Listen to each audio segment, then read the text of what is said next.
and welcome back to my channel. It's really good to see you here. If you're just joining me now, my name is Jen and I hope you enjoy this video. So today I'm going to be talking about fatigue, and I think it's easy to mix fatigue up with just tiredness. Obviously there is tiredness in fatigue, but it's a completely different thing. For me, fatigue is this overwhelming exhaustion which can last a long period of time. And for me, I know that no matter how much good sleep I get, no matter what things I put in place, it's more than likely that I will experience that extreme fatigue. And at this moment in time, I'm unfortunately experiencing that more than usual. But what I do suggest is that if you've had any new fatigue or fatigue that is different, that's lasting a long time, please talk to your GP. I'm not an expert, I'm just going by my experience. So today I wanted to research what fatigue means for my condition personally. So I have ankylosing spondylitis, and fatigue is one of those symptoms. I often find that it is worse in the morning. I kind of wake up and that's when I get most of my stiffness and pain, and it's almost as if my body went out during the night and had a party or something, or did some dancing or did some running without letting me know, because I wake up and I'm like, why am I so tired? Like, I've rested and I don't understand. And I will try and get a good night's sleep, I'll get an early night's sleep, and then suddenly I feel absolutely awful the next day. And I think I'm still learning about fatigue. And today I watched a video from NAS, and they're an organisation and a charity that give really good advice around my condition. So if you want to check that out, please do. They have their own YouTube channel. It's NAAS, and they're very, very good, and I'm sure they'll explain it much better than I can, but this is more of just a chat really, and something a bit more relaxed, and see if there's anything that you might relate to, and also if there's any tips that you might have for fatigue, please pop it down in the comments, because I really want to make a really nice community where we can share ideas with each other. And you don't have to have a condition to do that either, or you might even have a loved one with this condition. So today I learned that with AS, I think some of the causes of fatigue can be quite obvious. So obviously with AS you get that chronic pain, and say if you were to get that chronic pain in the night, it's going to make you feel exhausted the next day if you don't have a great sleep. Also with AS you get that inflammation, which is, you know, going to cause that horrible fatigue feeling. Also, with AS you can experience depression, and you can experience low moods or anxiety. So of course, mentally, if you're experiencing those moods, you're going to feel tired just as much as you are, you know, physically. And I think that's really important to mention, and I'm glad they put it in that mix of why it gives you fatigue, because that's a big one. And also there's muscle weakness. I know that for me, I've got a bit of muscle weakness going on because I've had a big flare up, which means your stamina drops. So I'm trying to build that up again. So hopefully I'll get there. Also, I think it's important to mention that if you have a rheumatologist, you should really be mentioning this. If your fatigue levels have gone up, it's worth mentioning, or for whatever condition that you might have, because they may be able to find something to help. They may need to change your medication, or maybe you need to see a physiotherapist or an occupational therapist, but they will know what's best for you. Also, I've learnt, and I've kind of done this over the years, it took me some time and I'm getting better at it, and that's pacing. And pacing, if most of you are quite energetic and you just live the life you live, you know, that's amazing, and hold on to that. But if you're someone like me, balancing rest and activity can often be a bit of a nightmare. And you want to please others, you want to do all these fun things, but they don't always understand how you're feeling, because on the outside we're a bit like, I don't know how to explain it. You can't see what's going on the inside when you've got a condition, and some, not always, but for AS, you know, I look very normal on the outside with my condition, and what's going on inside does not reflect what's happening on the outside. But I really find it difficult sometimes to balance that rest and activity, because when I'm feeling good, you want to do everything at once, and you want to, you know, go out shopping, you want to meet up with your friends, you suddenly want to go on like an hour's walk. I've done that for a long time. And you suddenly break, you do too much, and it's so tempting to just do everything at once when you're feeling that bit better. And especially when I was a little bit younger, especially I'd say like around the ages of 19, 20, I got home late, and that wasn't good for me, and it wasn't helping my fatigue levels. But I know now that I need to get in bed by 10 o'clock. Or I just listen to my body and do what I need to do. So, but it's making sure that you pace regularly, and because then it helps in the long term. But I think, having watched that NAS video today, they said, you know, don't feel bad about, you know, feeling exhausted. I don't think you can always control it, no matter how hard you try, and you're going to go through sort of phases where it's worse than others. There has been times when I have actually felt guilty, even though I can't help it, and you want to be able to control it, but you can't always do that.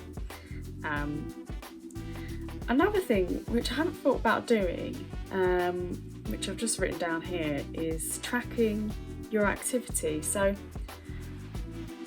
I've actually noticed, I haven't written it down, but I've noticed this last year that my best time for being active and energised is about midday to sort of early afternoon. I know that's when I kind of feel at my best, and it's probably actually around the time I'm filming this video, and I know that my energy levels are better then.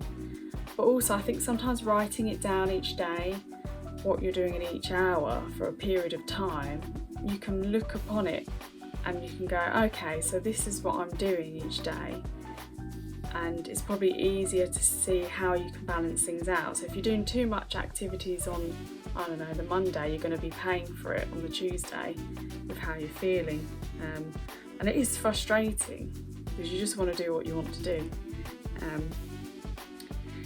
Also, you know, you've got to prioritise things and what's important to you. I mentioned in one of my other videos, say with ironing and house jobs, I need to work on that.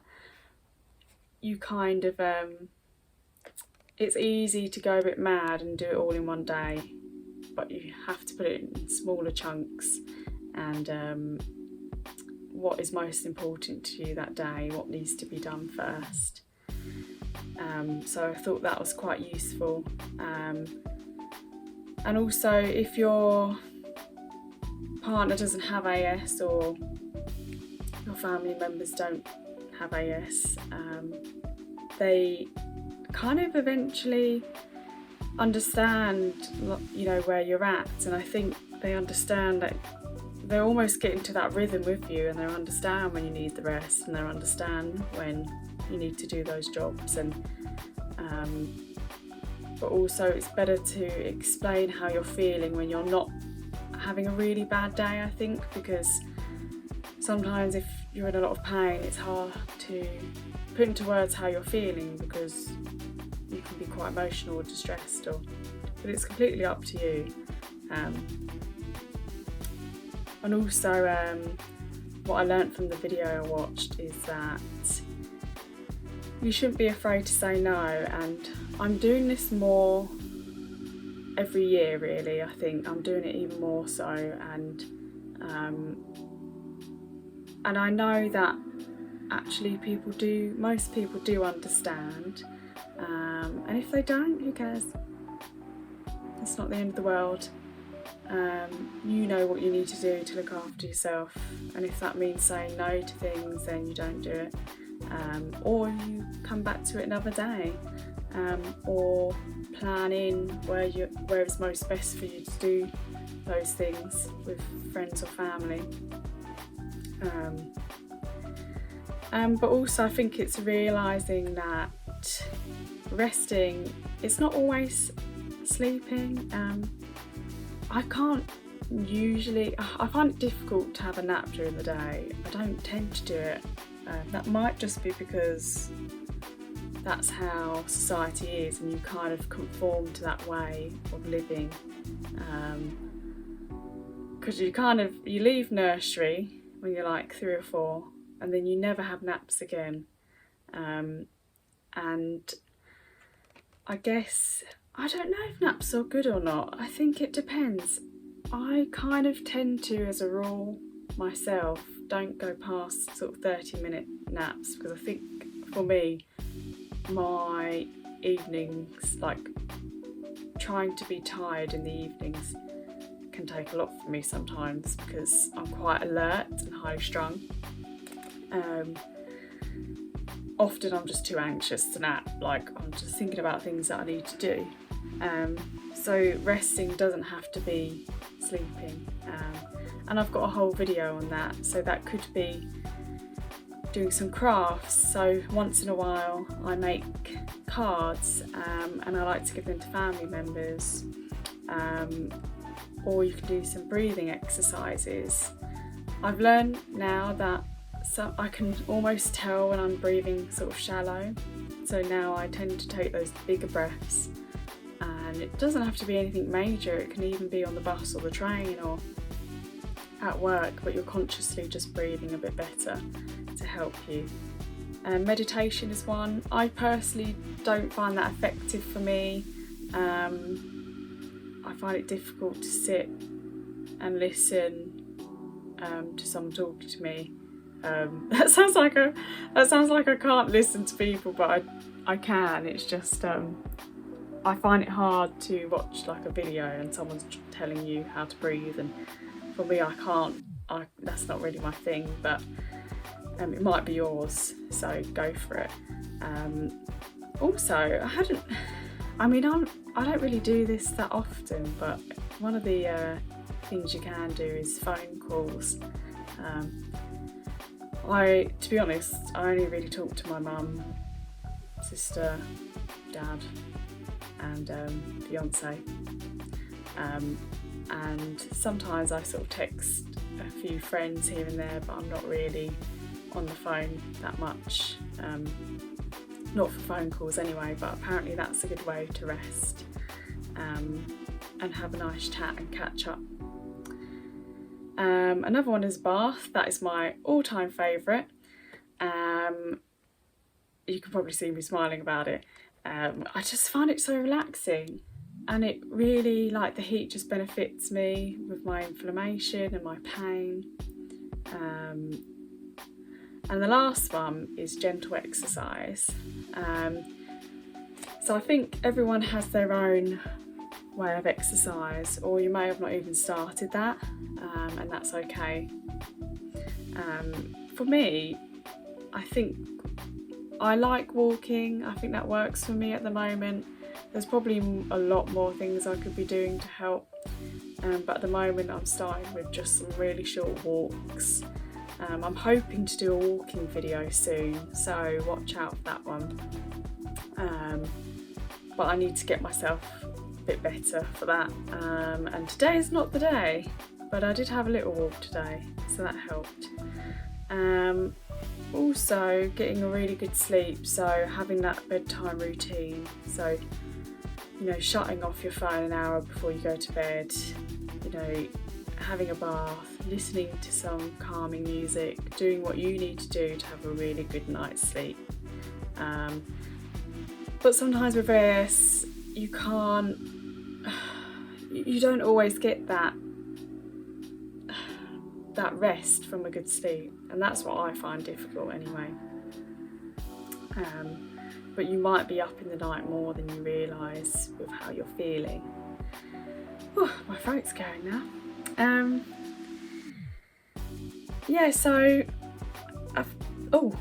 Another thing is eating. So I'm not very good at this, but having a really good breakfast, or making sure you have consistent meals in the day, and that you're not overeating, but you're also not under eating.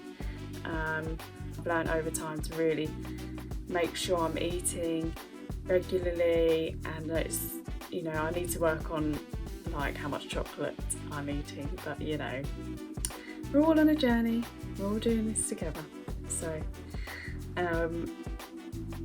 So my camera decided it was a great time to turn itself off, so I'm just going to go back a bit. I think I was talking about food, that was it. But I'm sure there's plenty of different diets out there that are more helpful for one person but maybe not the other, so it's finding what diet is right for you, and how often you should eat as well, and what you should be eating. And also another thing is, which I'm gonna try and work on at the moment, is having enough water. All I really drink is water, tea, and the odd other drink, as in like, could be J2O, something like that, appetizer. So I don't really have much variety there, but although I only drink water, I don't really drink enough of it, I think. So I could probably be drinking more of that, because staying hydrated, that's gonna have a good effect on your energy levels. But yeah, so I think that's everything really, and thank you for watching this video. I hope you enjoyed it. Please subscribe and like if you want to see more, and leave a comment down below with any tips that you find helpful for fatigue. Thank you for watching.